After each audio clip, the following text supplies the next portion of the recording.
Boa noite, irmãos e irmãs. Que a graça do Senhor repouse sobre vocês, sobre todos nós, povo do Senhor, que anda em busca de uma cosmovisão.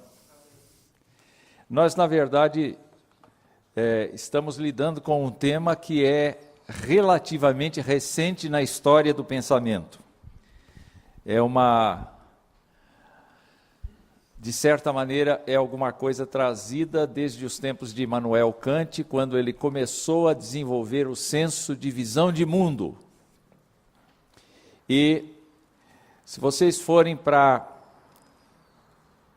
o computador ou forem buscar referências na internet acerca do tema cosmovisão, vocês vão ficar surpreendidos com a complexidade do tema, porque o tema em si é trabalhado por muitas áreas do conhecimento. Nós aqui pretendemos, hoje à noite, mexer um pouco com a questão da cosmovisão cristã e currículo. Por quê? Eu explico. Na verdade, ao trabalhar com a academia, nós temos lá em São Paulo, na Universidade Presbiteriana Mackenzie, um compromisso com a cosmovisão reformada. E como é que isso se aplica, afinal de contas, na educação formal das pessoas? Como é que isso se aplica quando nós estamos falando de universitários que vão fazer engenharia, psicologia, direito, vão fazer comunicação, vão fazer uma porção de cursos. Como é que entra uma instituição que tem que ser confessional? Como é que ela prepara os seus estudantes? Ela precisa ter documentos, ela precisa ter mecanismos pelos quais ela consiga aplicar a sua reflexão de cosmovisão em todos os planos de curso. Quer dizer, num curso de direito tem que ter uma cosmovisão, num curso de letras tem que ter uma cosmovisão, num curso de pedagogia tem que ter, num curso de engenharia de produção tem que ter uma cosmovisão. Então, isso não significa que a universidade está praticando isso totalmente, mas isto a cada dia está se tornando uma realidade. Então, quando Cleiton me convidou para falar aqui, eu estou honrado com isso, eu fiquei pensando que aquilo que foi, de certa maneira, trabalhado com os professores da universidade, na última semana de preparação pedagógica, poderia ser, de certa maneira, trabalhado aqui. É claro que nós estamos num outro ambiente, aquele ambiente não era um ambiente de professores cristãos, era de professores, a maioria deles, não cristã. Então, neste ambiente aqui, eu posso falar de maneira diferente do que foi feito lá. Eu gostaria que vocês olhassem para esta figura que eu estou pondo aí. Na esquerda, vocês veem uma série de indivíduos, homens e mulheres, que estão sorrindo para vocês, não é? E do lado de lá, vocês estão vendo uma figura estranha, que é um guarda-chuva aberto sobre um grupo de indivíduos. Quem se aproximar dessa foto, vai verificar que há certos elementos comuns ali, enquanto que do lado de cá, tudo é mais livre. A roupa é livre, o jeito de se posicionar é livre. No fim, nós vamos dialogar um pouco, pretendemos dialogar um pouco, se vocês não dormirem, evidentemente, não é? Nós vamos dialogar a respeito disto aqui. Eu gostaria de começar com uma visão relativamente técnica do que seja a palavra cosmovisão. Ela vem de um termo alemão que provavelmente foi cunhado por Immanuel Kant. Isso significa, de certa maneira, uma mundividência, ou seja, uma orientação cognitiva fundamental de um indivíduo ou de toda uma sociedade. E quando se fala de cosmovisão, então nós imaginamos que esta orientação abrange a filosofia, os valores fundamentais, os valores existenciais, os valores normativos, os postulados ou temas, as emoções, a ética, e por aí fica a definição técnica do que seja cosmovisão. Cosmovisão é o conjunto de todas as coisas que uma pessoa ou uma sociedade vivenciam, enxergam, percebem, se envolvem com. Então, num certo sentido, para nós, seria absolutamente estranho comer inseto. Não é? Comer inseto. Isso seria absolutamente estranho e incomum para a gente. A não ser o pessoal que come aquela formiga, aquele traseirinho da formiga, como é que chama? Tanajura. Então, como é que é? Içá. Quem é que come içá aqui? Deixa eu ver. Olha, tem um lá, tem um aqui, tem mais um lá, viu? É muito bom, né? Tem gosto de não sei. Quer dizer, na cosmovisão dele, é absolutamente legítimo comer içá com gosto de não sei. Vocês perceberam o que é a cosmovisão dele? Inclui esse elemento que na sua cosmovisão não inclui. Entretanto, se disser assim, você gosta daquele cântico que diz assim, castelo forte é o nosso Deus? Gosta? Gosta? Quem mais vai gostar de castelo forte é o nosso Deus? Olha, baixa a mão aí quem não é sincero. Não é? Abaixa a mão quem não é sincero. Agora, como é que é a letra? Não, eu já cantei outra. É teu povo aqui presente. Quem gosta desse? Ih, rapaz, a cosmovisão do povo é relativa mesmo, né? Não é?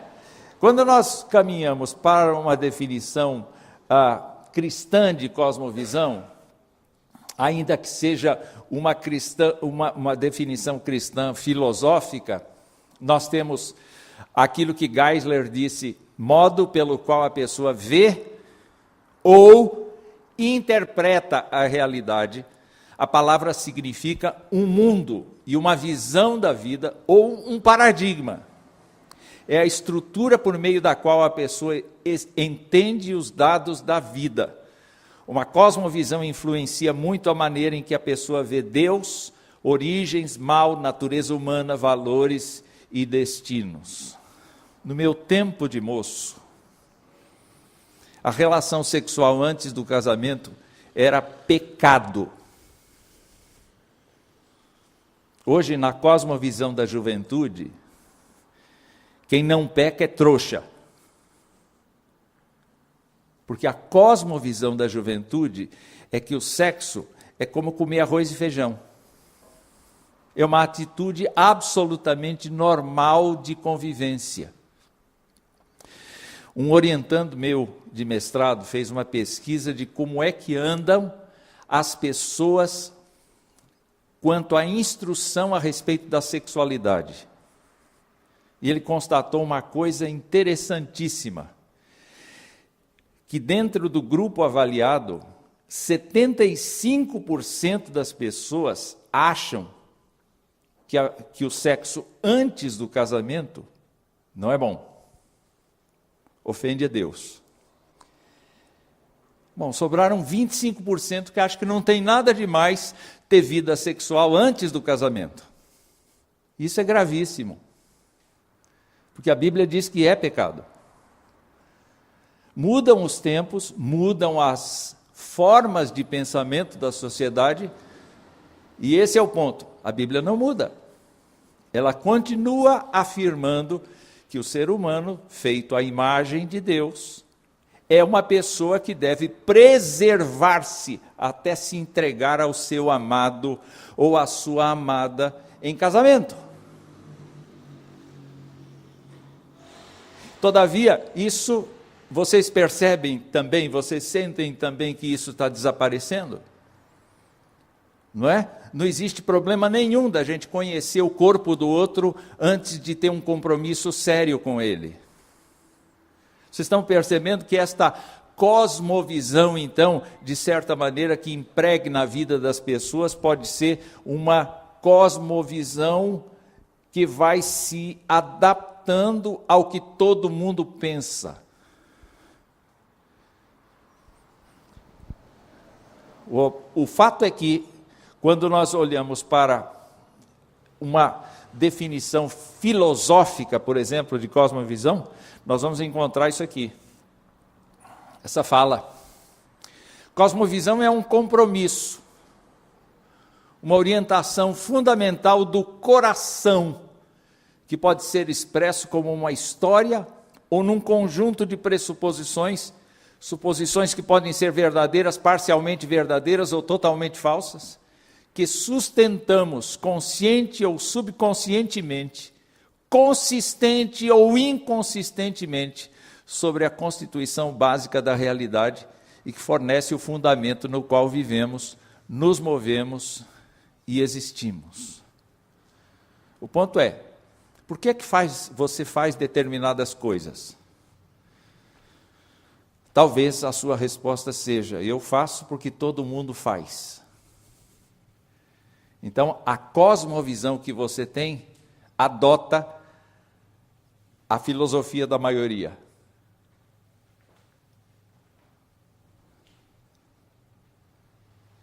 Ou, eu não faço isso porque eu sou crente. Então, você não adotou a filosofia da maioria, você aceitou um paradigma que lhe foi dado de fora para dentro, que vem da Escritura. Ser crente, ser cristão, em qualquer época, não é só hoje não, em qualquer época, foi exatamente andar pelos caminhos da fé, na palavra. Andar pelos caminhos da revelação. E a cada dia descobrir isto. Ora, como é que a gente tem uma cosmovisão? Em primeiro lugar, e sem dúvida alguma, nós somos diferentes uns dos outros. Nós temos posicionamentos que vieram de nós. Tem gente que definitivamente não pode comer feijão. Não pode. Isso é nato dessa pessoa. Pode até ter sido herdado de alguém, mas definitivamente a pessoa tem gostos que ela não consegue dizer por que não gosta. Tem situações que são dela. E isso é que caracteriza a gente. Nós somos pessoas criadas à imagem e semelhança de Deus para ser diferentes uns dos outros. Nós temos diferenças que são fundamentais e importantes. Quando a gente pensa, por exemplo, em igreja, tem uma coisa que nos une, que é o Espírito Santo. Ele tem uma unidade. E ele diz assim, vocês se esforcem para manter, Paulo diz, vocês se esforcem para manter a unidade do Espírito, sendo crentes. Mas, ao mesmo tempo, ele diz assim, Deus deu a cada um dons, de maneira que haja diversidade no corpo. Ou seja, nós precisamos ser iguais, no sentido de nos mantermos juntos. E nós precisamos ser diferentes, no sentido de nos completarmos. E cada um de nós, então, precisa ter a absoluta consciência de que a sua individualidade é fundamental no processo. Mas nós também ganhamos coisas lá da nossa casa, não é? Quem se acha parecido com o pai? Quem se acha parecido com a mãe? Quem teve a tristeza de parecer com o pai e a mãe?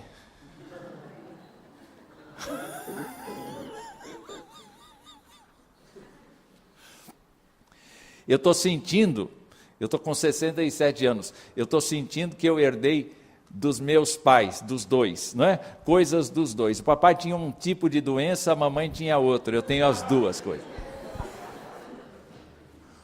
Herança familiar. Na verdade, nós temos situações que foram desenvolvidas em nós por nossos pais, por nossos avós, por nossos irmãos, pelas pessoas que nos cercam. Muitos de nós passamos até casar junto com essas pessoas. Aí aconteceu da gente casar. Esse foi o meu fato.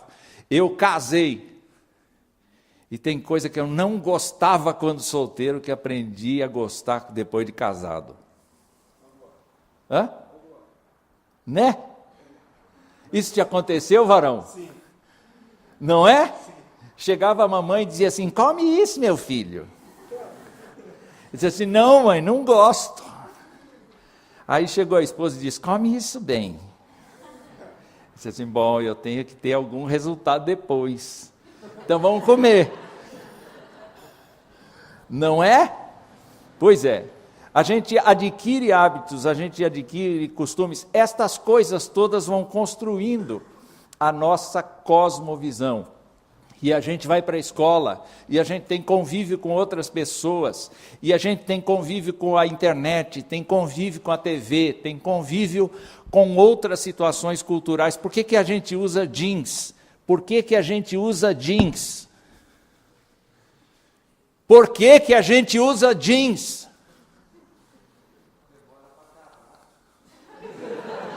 Mas quem descobriu isso? Foram os mineiros americanos.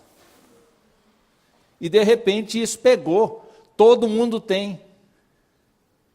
Deixa eu fazer uma pesquisa de opinião aqui. Quem não tem jeans? Agora eu vou perguntar o contrário. Quem tem jeans?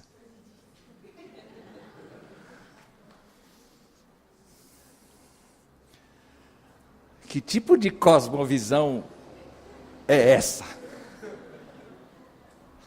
Que nos pegou desse jeito.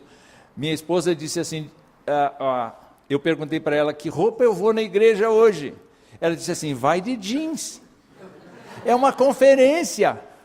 Eu falei, eu não, dá de ter algum adulto lá, que vai dizer assim, imagina esse pastor de jeans. Não vim de jeans, mas vim de meia branca.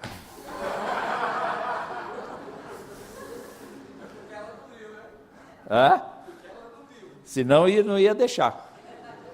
Agora, se nós temos cosmovisões individuais, nós temos cosmovisões grupais.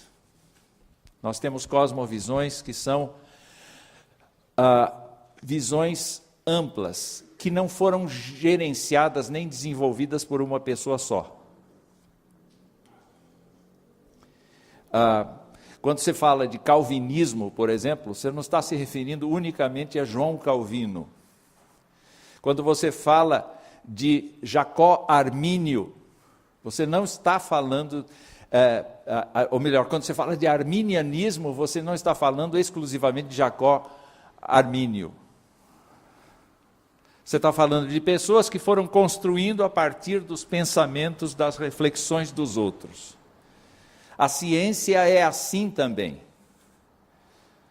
Você não tem um conceito que permaneceu único com aquele primeiro mentor do pensamento. Você tem todo um desenvolvimento dos teóricos em volta do raciocínio, do primeiro raciocínio, e naturalmente você tem uma ampliação dos conceitos. Hoje nós não estamos falando apenas de calvinismo, nós estamos falando de neocalvinismo. Ou seja, já existe uma série de teóricos do calvinismo que avaliam o movimento não apenas de João Calvino, mas que avaliam todos os outros calvinistas e fazem teologia em cima disso. Agora, algumas cosmovisões ocidentais que são importantes para nós. É claro que quando eu falo de cosmovisão ocidental, eu estou falando da herança que o mundo ocidental recebeu através do cristianismo, tá bom? Mas olha o que nós temos. Nós temos o cristianismo.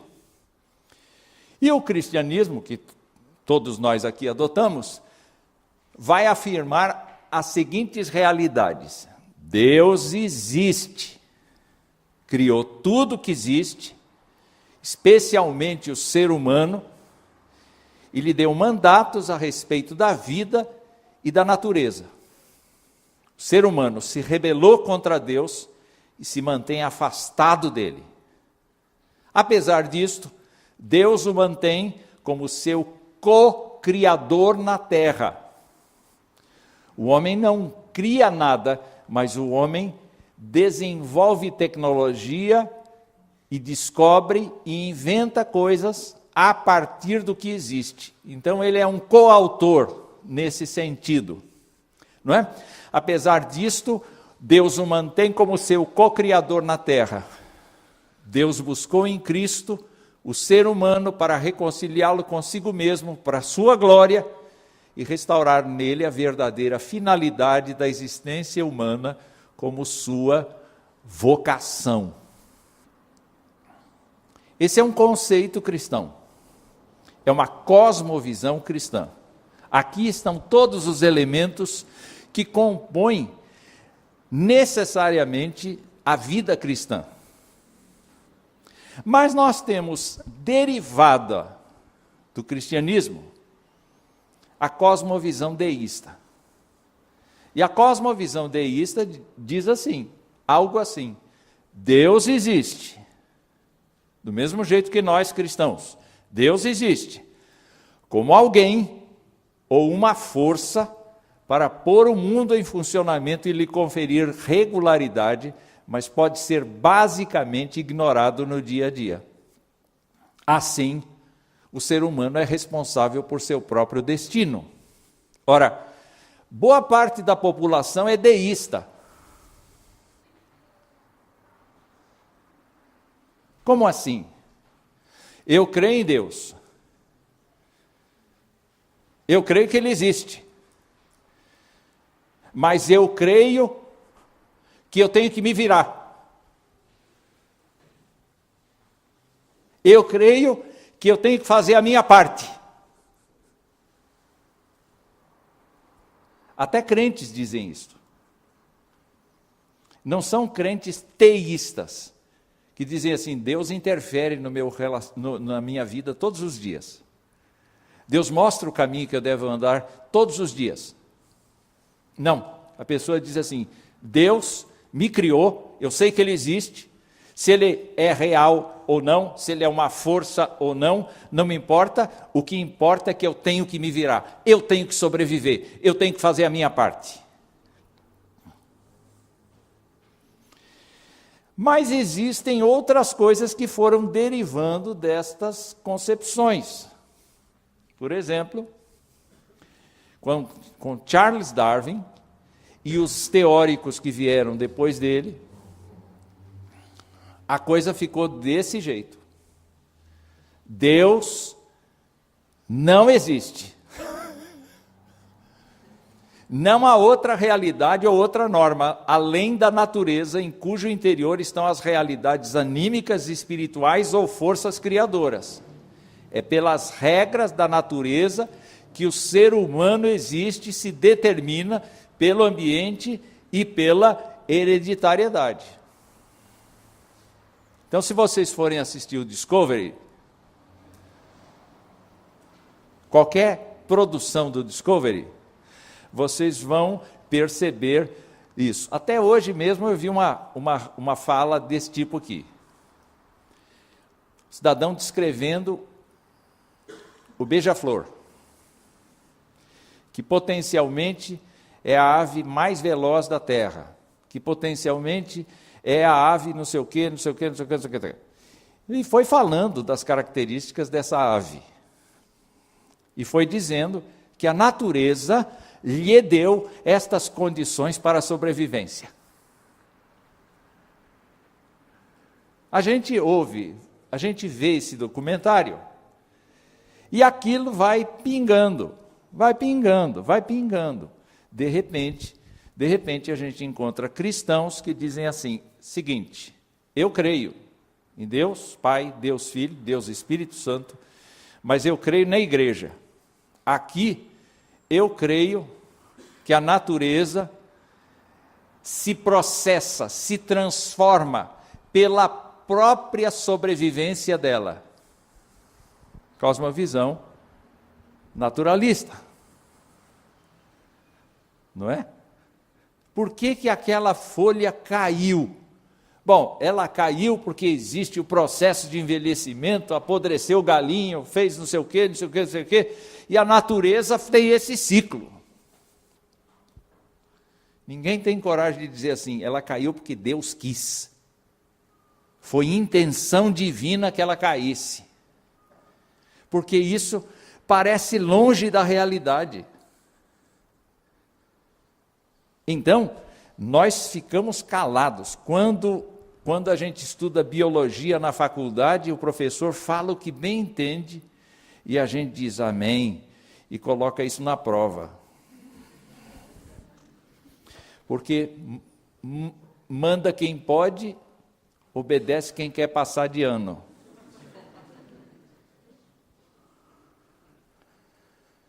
E tem a última, que vocês, geração, não sei que letra do alfabeto, já me perdi todo, que vocês estão vivendo, que é a cosmovisão naturalista, não nihilista. Gente, se tem Deus, se não tem Deus, não interessa. Esse conceito está morto. É ultrapassado falar de Deus. Princípios religiosos, políticos, sociais devem ser negados. O ser humano evolui criando novos valores para si diante de um mundo que não tem sentido. Assim, tudo deve ser desconstruído. Inclusive a moral, levando o ser humano a criar suas próprias regras. Você vai sair de casa vestido desse jeito? Ninguém tem nada comigo. Eu saio do jeito que eu quiser. Quem estabelece as regras sou eu. Será que tem algum crente nihilista aqui? Nós estamos num tempo em que muitos estão fazendo o que dá na telha, o que dá na cabeça. Muitos estão achando que Espírito Santo, Bíblia, igreja, todas estas coisas são úteis para manter a alma com esperança, mas na hora do vamos ver, tudo sai de acordo com o que eu quero. Todos os conceitos precisam ser revisitados e todas as situações precisam ser, o mundo é caótico. Isso é nihilismo. Então, eu me oriento do jeito que eu quiser. E ninguém tem nada com isso. Se eu quiser sair de pijama na rua, eu saio. Por quê? Porque a gente precisa de uma mentalidade nova, de reconstrução das coisas. Isso é uma cosmovisão que impregnou a sociedade. Então, diante destas coisas todas, eu queria colocar para vocês o que seriam elementos constituintes de uma cosmovisão cristã, e naturalmente eu estou imaginando que seja uma cosmovisão cristã sob a ótica da reforma protestante. Tá certo? Então, pensando eu queria pensar nessas 4 coisas. Queria falar com vocês, então, dizendo assim, esboçando rapidamente o seguinte: que os elementos constituintes desta cosmovisão cristã passam por 4 movimentos. A criação, ou seja, um cristão, comece por aí, um cristão é criacionista. Um cristão não é teísta evolucionista. Se ele não me dá uma pista, eu não digo evolucionista. Fiz, né? Fiz um rap. O fato é, queridos, que um cristão não é evolucionista nem um minuto da sua vida. Ele é criacionista. Ele é criacionista. E no decorrer do seu crescimento teológico, ele vai compreender que o Pai aparece na Bíblia como o grande planejador de todas as coisas, o Filho aparece na Escritura como o mediador de toda a criação, e o Espírito de Deus aparece na Bíblia como o poder gerador de todas as coisas. Cada uma das pessoas da triunidade de Deus exerce uma função diferente. São iguais em essência, todavia diferentes em funções. Então, quando nós olhamos para isto, nós temos que nos lembrar que a cosmovisão vai trabalhar, então, a questão da criação, a questão da queda. O ser humano é caído, o ser humano é depravado na sua essência, ou seja, não existe no ser humano nenhuma condição per si de volta para o estado de pureza dele. O terceiro movimento é que só existe um meio pelo qual o ser humano pode retomar o propósito original da criação. E o quarto movimento é o movimento da vocação, segundo Plantinga, que é tornar-se consciente do chamado para atuar sob a direção de Deus no mundo. Tá bom? Nós vamos trabalhar um pouco isso. Alguém já está cochilando? Diga amém. Não disse. Então vamos lá. Quando a gente fala de criação, a gente pergunta, Deus precisava criar alguma coisa? Deus não precisava criar nada.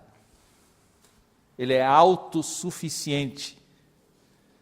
Ele vive perfeitamente bem com o Filho, com o Pai, o Filho e o Espírito de Deus. Existe ali a perfeita comunhão, a perfeita comunicação, coisa que a gente não entende.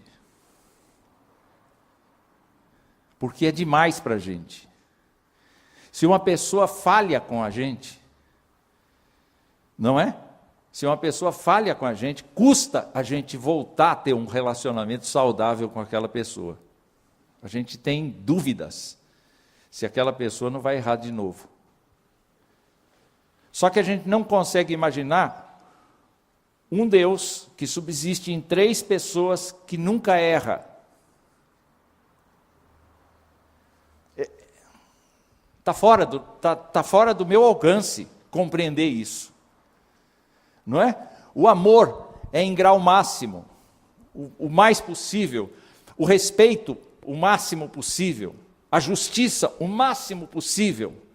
A grandeza de caráter, o máximo possível. Quer dizer, não dá para imaginar uma relação assim. Porque nós somos viciados desde quando nascemos. Mas Deus não precisaria absolutamente criar o mundo.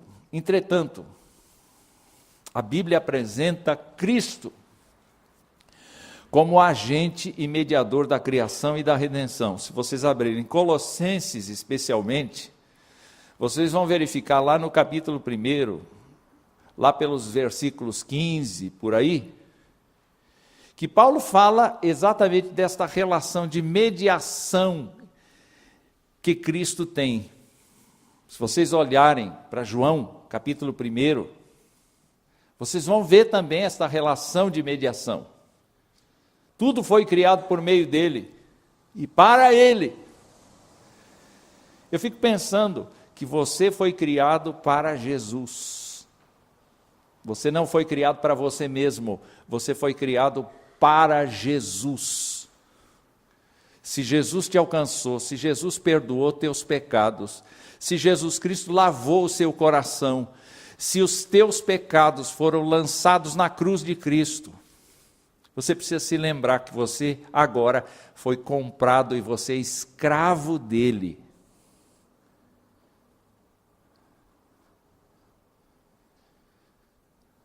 Você não tem vida própria. Você não tem ideia. Você não tem planos. Essa cosmovisão choca você? Porque agora você é escravo. Se Cristo sonha com alguma coisa para você, é isso que tem que ser feito. Uma vez Cristo fez um discurso tão doído que todo mundo começou a abandonar. E ele perguntou para os discípulos: vocês também querem me abandonar?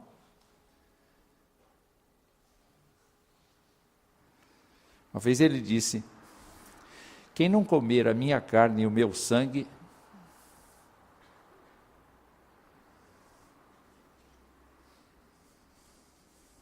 onde é que está isso?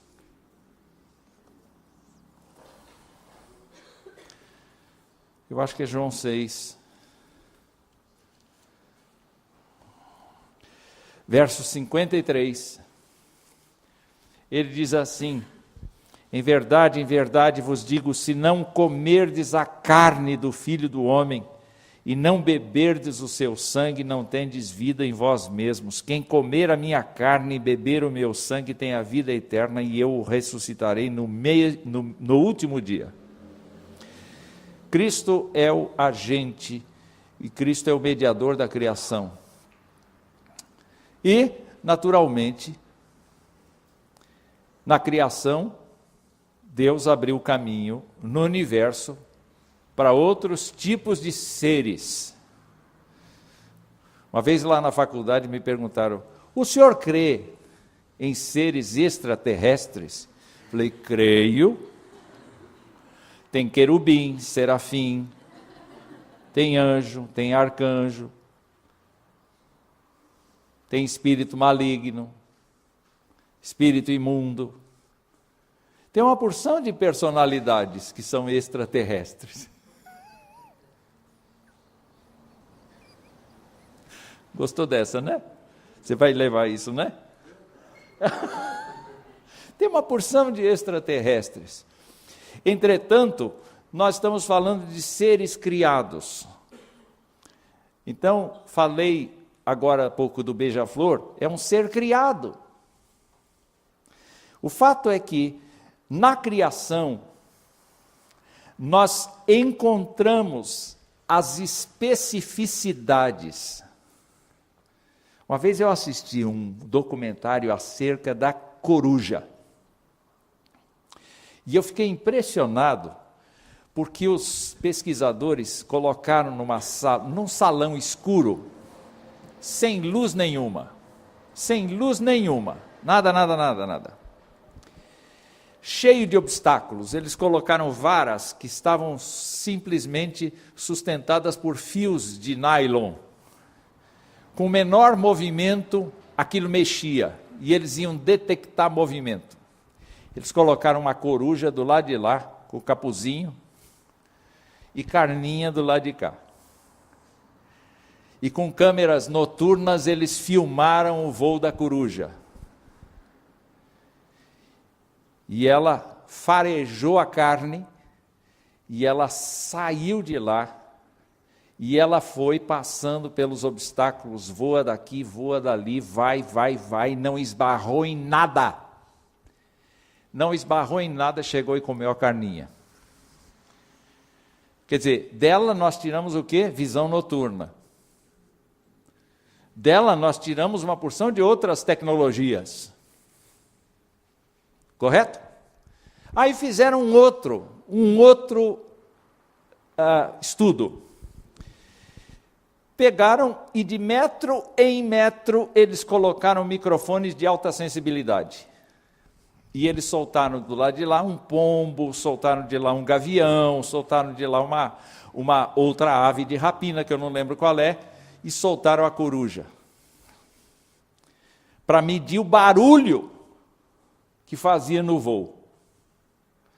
Queridos, quando chegou a hora da coruja, eles mandaram repetir o teste. Porque a coruja não faz barulho quando voa. Aí foram estudar a pena da coruja. E eles descobriram que a constituição da pena da coruja é diferente da constituição da pena do pombo e de outras aves. Ela foi feita com visão noturna, para não esbarrar em nada, para chegar sem fazer barulho e comer. E eu fico pensando, Senhor, como o Senhor é caprichoso. Olha o que o Senhor fez com a coruja. Mas Ele não fez assim com o beija-flor. Ele faz o beija-flor parar no ar, voando, dar marcha ré, voar de ponta cabeça. E quando aquele bicho põe a língua para fora, gente, é meio metro de coisa que vai e volta. Eu não sei onde tem tanta língua.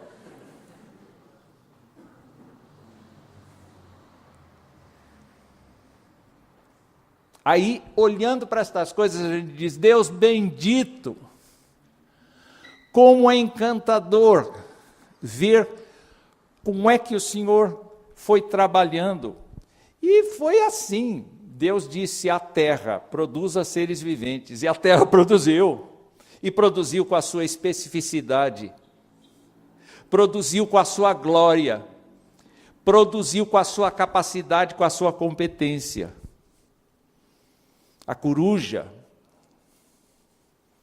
e o beija-flor estão vivendo um tempo de gemido, porque a criação está caída por causa do pecado humano. Existe uma luta de sobrevivência. Mas, meus irmãos, Deus é inventivo. É demais. É demais. E Deus ama a sua criação, Deus celebra a sua criação, os céus manifestam a glória de Deus e o firmamento anuncia as obras das suas mãos.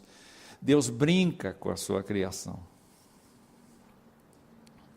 Para o cristão, o estudo da criação é uma oportunidade clássica para ler as Escrituras e o mundo natural conjuntamente.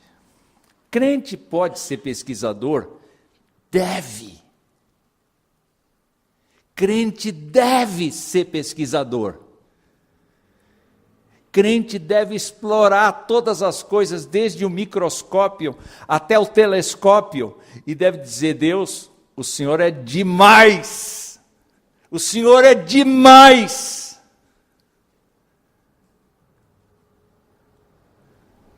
Por causa da multiplicidade de coisas que Ele fez. Mas o cristão deve olhar para as Escrituras e enxergar ali todo o potencial divino possível, não é? Porque a Escritura fala um pouco do que Deus é. Mas aí que está. Nós, seres humanos, somos diferentes.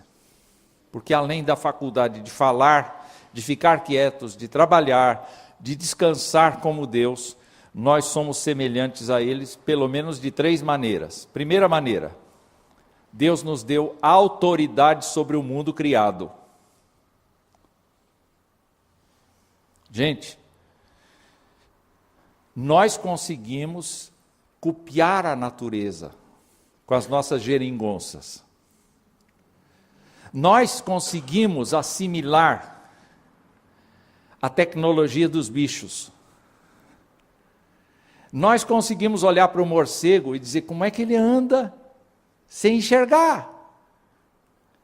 Ele emite sons e na receptividade do som de volta ele se direciona e não erra quase quando ele vai na direção da fruta ou na direção da presa.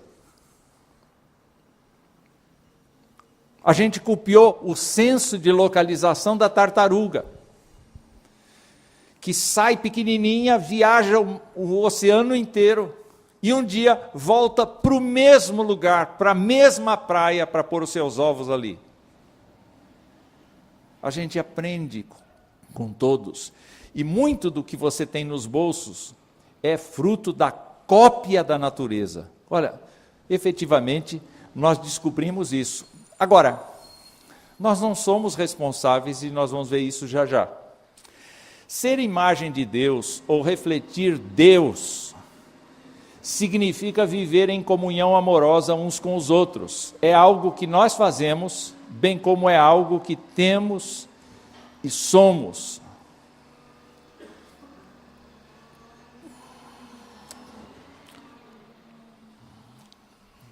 Eu quero dizer que eu estou de férias. E um dos filmes que eu assisti nessas férias foi, esqueci o nome, o não sei o que de memória, o guardador de memória, sei lá, o doador de memória, o doador de memória. Você assistiu esse filme? Muito interessante, não é? Muito interessante. É uma cidade que vive numa redoma, ali não se admitem absolutamente crimes, não se admite nenhuma postura diferente, todo mundo tem que seguir um rumo, e de repente um menino que está sendo treinado para ser o próximo doador de memórias, percebe que os nenéns, em duplicata, ou seja, gêmeos, não é? Que porventura nasçam, têm que ser eliminados. Exatamente para que haja uma pessoa só de cada. E não há o conceito de família. Há núcleos de homem, mulher e meninos e crianças, mas não existe o conceito de amor. E o doador de memórias, o velho, ensina o conceito de amor para o jovem que está aprendendo. E o abraça e diz, eu te amo. E mostra como esse amor é. E meus amados irmãos, o rapazinho descobre que ele tem amor por uma garota. E ele vai e se declara a ela, ela não sabe o que é isso. Ela não tem a mínima ideia. Que estranho esse negócio, não é? Ora, na vida real, nós sabemos o que é amor. Nós sabemos o quanto dói o amor, especialmente o amor que não é correspondido. Nós sabemos o quanto dói amar uma pessoa que não nos olha, que não reage a nosso favor. E esta é uma angústia muito grande, é um conflito muito grande quando a gente está na juventude. Eu descobri uma coisa muito interessante. E não foi com uma pessoa não cristã, foi com uma pessoa cristã. Teve um casamento assim abençoado, foi um casamento assim apaixonado, eles eram apaixonados, ela teve uma doença gravíssima e veio a óbito. Aí, a gente se assustou quando, depois de 1 ano, ele se casou outra vez. Mas que raio de amor era esse que já depois de 1 ano casou outra vez? Aí eu fui perguntar. Ele era meu amigo de adolescência, nós estamos o quê? Nós estamos chegando aos 70, ele já passou dos 70 anos, não é? Está com uns 2, 3 anos de casamento, do novo casamento. Eu disse assim, o que já aconteceu, cara? Ele disse assim, amei outra vez. Mas como é que é esse amor? É diferente do outro? Ele disse, não. Eu tenho saudades da minha primeira esposa. Eu tenho muita saudade dela. Mas acontece que ao conviver com a segunda esposa, o vazio que eu sentia foi preenchido. E eu consigo me entregar a essa esposa, segunda esposa, como eu me entregava à primeira. Ela sabe de tudo isso. Isso é sua cosmovisão. Mulher é tudo igual.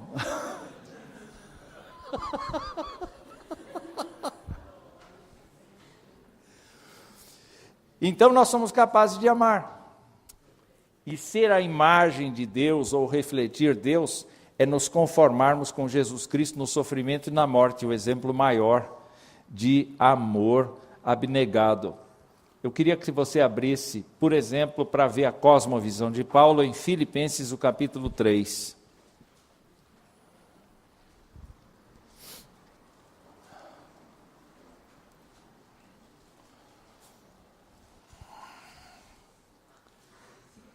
Filipenses capítulo 3. Olha só, a formação de Paulo, procurem enxergar isso, procurem enxergar no texto a formação de Paulo e a adoção da cosmovisão cristã, tá bom? Tá bom? Olhem sob essa perspectiva. Capítulo 3, versículo 4 em diante. Ele diz assim, bem que eu poderia confiar também na carne. Se qualquer outro pensa que pode confiar na carne, eu ainda mais, circuncidado ao 8º dia, da linhagem de Israel, da tribo de Benjamim, hebreu de hebreus, quanto à lei fariseu, quanto ao zelo perseguidor da igreja, quanto à justiça que há na lei, irrepreensível. Qual a cosmovisão dele? De um judeu conservador, que tem família, que conhece a lei, que vai atrás dos cristãos para destruir, porque é esta visão que ele tem de mundo. O Deus dele não pode tolerar esses cristãos que estão aparecendo por aí. Aí, a partir do verso 7, ele vai dizer o quê? Mas o que para mim era lucro, isto considerei perda, por causa de Cristo.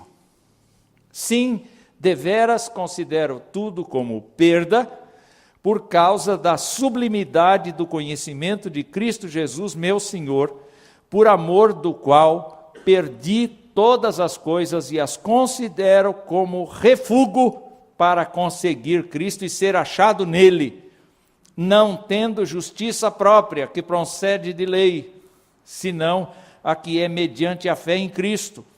A justiça que procede de Deus, baseada na fé, para o conhecer e o poder da sua ressurreição e a comunhão dos seus sofrimentos, conformando-me com ele na sua morte, para de algum modo alcançar a ressurreição dentre os mortos. Qual a cosmovisão agora? Hebreu de hebreus é uma coisa boa, mas em Cristo isso sumiu. Ser fariseu, coisa boa, mas em Cristo isso sumiu. Ser perseguidor da igreja, coisa boa, mas isso sumiu. O que me interessa agora? Me aprofundar, mergulhar na pessoa de Jesus Cristo e conhecer o poder da sua morte, o poder da sua ressurreição, o poder da sua vida na minha vida.